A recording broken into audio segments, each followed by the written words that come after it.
Señoras y señores, esta fue la fecha del 1-0. Hablamos de todos los partidos de la primera fecha de cuadrangulares, aquí en Más Allá del Volcán.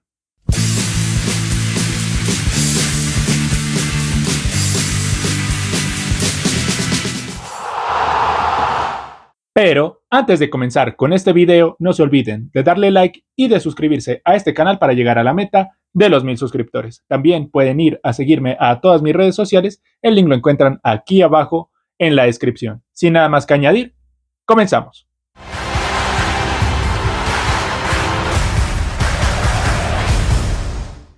Comenzamos hablando del partido que le dio inicio a estos cuadrangulares de fin de año, el Fortaleza frente a Deportes Tolima. Un partido que quizás no fue tan vistoso, porque hay que reconocer que esta fecha no se caracterizó por tener partidos buenos. Quizás el primer tiempo del Junior frente a Medellín, pero poquito más. Fueron partidos friccionados, cortados, con equipos que tenían ideas totalmente opuestas de juego, con incluso adversidades climatológicas, como lo fue en este caso, porque este partido, más allá del fútbol que quizás esperábamos ver, pasó algunas situaciones incluso hasta curiosas. Primero, se cortó por el tema de lluvia, el tremendo aguacero que estaba cayendo en el estadio de techo, que dentro de todo supo aguantar bastante bien todo ese palo de agua que cayó ahí en la capital, pero pues no hay un estadio que resista 70 minutos de agua constante, así que justamente en ese minuto el árbitro terminaría diciendo no, paremos el partido hasta acá, hasta que no cese este aguacero tan tremendo, no volvemos a jugar. También por ahí en alguna jugada se termina cayendo y chocando el árbitro. Bueno, son situaciones extra fútbol, pero pues que también le agregan algo de condimento a lo que fue este partido. Ya del fútbol como tal,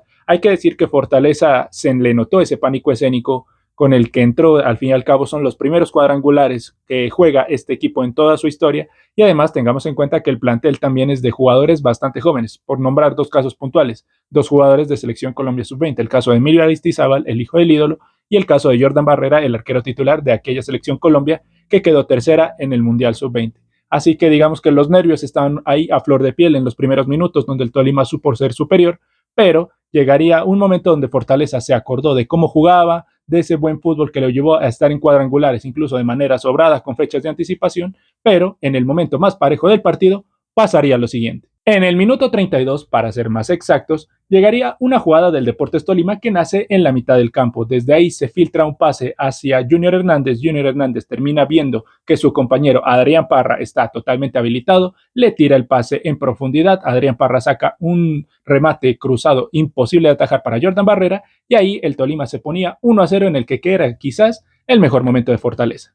Tan bueno era el momento de Fortaleza que ese gol, en vez de sacudir y tirar en lo anímico al equipo de Bogotá, terminaría levantándolo aún más, y a punta de amor propio y también del buen fútbol que caracteriza a este equipo de Oliveros, terminaría logrando el empate apenas 9 minutos después. ¿Cuál fue el problema? Que pegó en la mano de un jugador de Fortaleza previo al remate de Escorcia, que termina anotando aquella anotación. Así que la jugada queda totalmente inhabilitada, nada que discutir, es una mano totalmente evidente, así que el árbitro no tuvo más remedio que sancionar lo que fue una mano. Ahora, si hablamos de lo que fue el segundo tiempo, fue un segundo tiempo donde ya les dije, el partido se cortó en el minuto 70, esa reanudación le vino también bastante bien a Fortaleza, porque 9 minutos después, para acotar una coincidencia, 9 minutos después de la reanudación de este compromiso es donde Fortaleza llega ahora sí al empate. Pero ¿qué pasó nuevamente? Justo lo que se están imaginando, un gol inhabilitado. ¿Por qué? Por fuera de lugar de Pájaro, si no estoy mal. Así que Fortaleza, dentro de todo, fue un equipo que supo combatir, supo vender cara a su derrota, pero no le terminó de alcanzar ante el fútbol muy práctico y que es de hecho para algunos bastante vistoso de Lucas González, y el equipo de Tolima, que tiene el punto invisible, arranca con pie derecho llevándose los 3 puntos de la capital.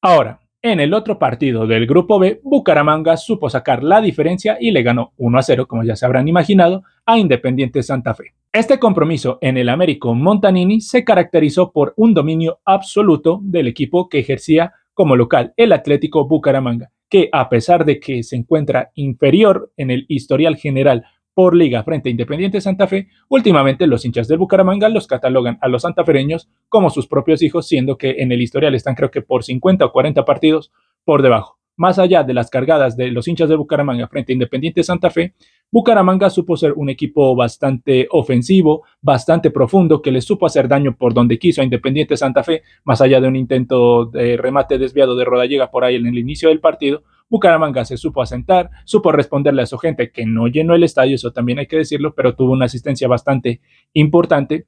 Ese Bucaramanga, que ya venía mostrando buen fútbol a lo largo de los primeros 10-15 minutos, terminaría recibiendo su recompensa al minuto 16, cuando Fabián Sambuesa levanta un tiro de esquina muy bien ejecutado.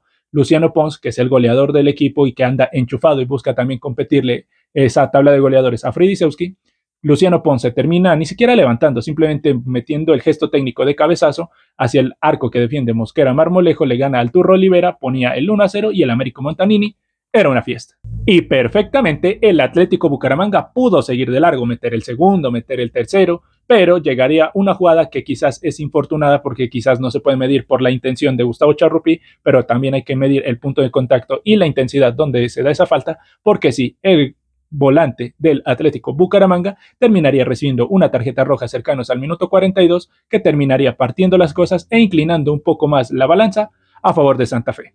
Sin embargo, Independiente Santa Fe, a pesar de tener la ventaja numérica, la ventaja en hombres efectivos en el terreno de juego, no supo aprovecharla. De hecho, atacaba de manera tan desordenada que Bucaramanga en muchas ocasiones tuvo para liquidar el pleito. Incluso Luciano Pons tuvo una jugada donde se escapó y en vez de irse directo al arco tras la mala salida de Mosquera Marmolejo, prefirió tirarse, pedir una falta y una expulsión hacia el arquero de Santa Fe para quizás equiparar las cargas. Así que Bucaramanga sabía cómo aprovechar los espacios que estaba dejando un Independiente Santa Fe, que vuelvo y reitero, atacaba de manera desordenada, sin alguna idea clara, y como les había dicho en uno de mis videos de TikTok, si Bucaramanga sabe cómo anular a Harold Santiago Mosquera, este partido va a ser totalmente manejable para el equipo de Lionel Álvarez. Eso hizo Bucaramanga, anuló a Harold Santiago Mosquera, no le permitió ser ese jugador creativo y desequilibrante que había venido siendo en el remate del todos contra todos, y así el Bucaramanga, a pesar de tener un jugador menos, no pasó a fugias en este partido y se llevó sus primeros 3 puntos.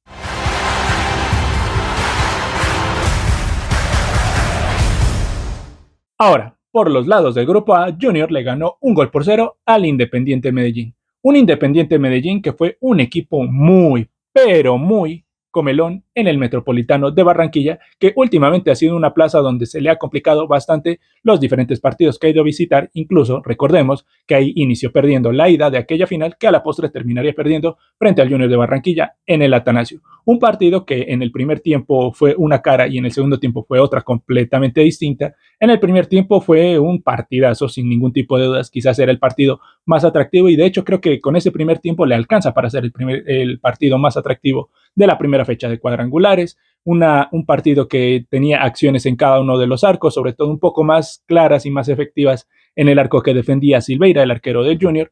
Un Medellín que llegó en algunas ocasiones de manera bastante clara. De hecho, el primer remate directo a portería se nace en uno de los pies de los jugadores de Independiente Medellín y ahí Silveira respondía. La jugada más clara del primer tiempo, quitándola del gol, que ya vamos a llegar, es justamente la de Harlan Junior Barrera, que quién sabe cómo es que le pegó a esa pelota estando debajo del arco con total disposición para poder poner el primer gol. Harlan Junior Barrera no se sabe lo que hizo, sí, se sabe que es zurdo y es zurdo hasta para masticar, pero teniendo ahí el pie derecho para poner la pelota en cualquier lugar, menos en donde la puso, ya Harlan se terminaba comiendo esa primera anotación que le hubiera podido dar la ventaja transitoria al Independiente Medellín, pero el destino, el dios del fútbol, tenía planes distintos. ¿Y por qué? Sencillo. Algunos minutos después, y que también hay que mencionar la lesión de Aguerre tras alguna jugada mano a mano frente a Paiva, que justamente lo que les mencionaba, el Junior tenía muchas también opciones claras en algunas intervenciones también importantes de Washington Aguerre termina saliendo lesionado, entra Eder Chaux que estuvo 10-15 minutos en cancha hasta que le anotaron esa primera anotación, una jugada que incluso es quizás muy desafortunada, muy Independiente Medellín. ¿Por qué? Es una jugada que en primera instancia la terminan sacando de la línea porque fue una sucesión de rebotes también bastante extraña. En primera instancia la sacan de la línea, el balón queda en zona 14, la distribuyen hacia el sector izquierdo. En el sector izquierdo terminan metiendo un centro un tanto extraño, cae en los pies de Didier Moreno. Didier Moreno la termina rematando porque ese balón iba para afuera tras el remate de Enamorado, no me acuerdo si era Chará, bueno, de alguno de estos dos. Didier Moreno la termina empujando, ya el Medellín terminaba pidiendo fuera de lugar, pero ¿por qué no era fuera de lugar? Porque uno de los jugadores del Medallo se estaba levantando y justo estiró la pierna para habilitar a Didier Moreno y poner el 1-0 que fue definitivo y suficiente para el Junior de Barranquilla. ¿Y por qué fue suficiente? Sencillo. El Junior de Barranquilla se dio cuenta que si seguía yendo a ese mano a mano, a ese puño a puño frente al Independiente Medellín, al final iba a terminar empatando el partido. ¿Qué hizo Alfredo Arias? Sencillo, les dijo a sus jugadores, bueno muchachos, administren, ciérrense sin regalarle tantos espacios, sin regalarle tanto la pelota al Medellín, administren, ahoguen, retrasen el juego y por eso es que el segundo tiempo fue una cosa totalmente diferente y totalmente aburrida, muy distinto a lo que habíamos visto en el primer tiempo. Los jugadores del Junior supieron administrar la ventaja, no supieron darle tantos espacios a los jugadores de Medellín. Sin embargo, a pesar de que el Medallo no tuvo tanta pegada y no tuvo tanta creatividad y profundidad en el segundo tiempo, generaría la opción más clara de esos segundos 45 minutos en una pelota que le cae a Berrío tras un pase filtrado muy bueno, pero no sé qué quiso hacer Berrío tampoco ahí, con un puntacito un tanto débil, Silveira la termina controlando y evitaba lo que pudo haber sido el empate del poderoso. Y así, de esta manera, es que el Medellín termina perdiendo un partido que quizás no lo mereció perder, pero sabemos que el fútbol no es de merecer, es de hacer, y el Junior hizo los goles y se llevó los 3 puntos para picar en punta en este grupo.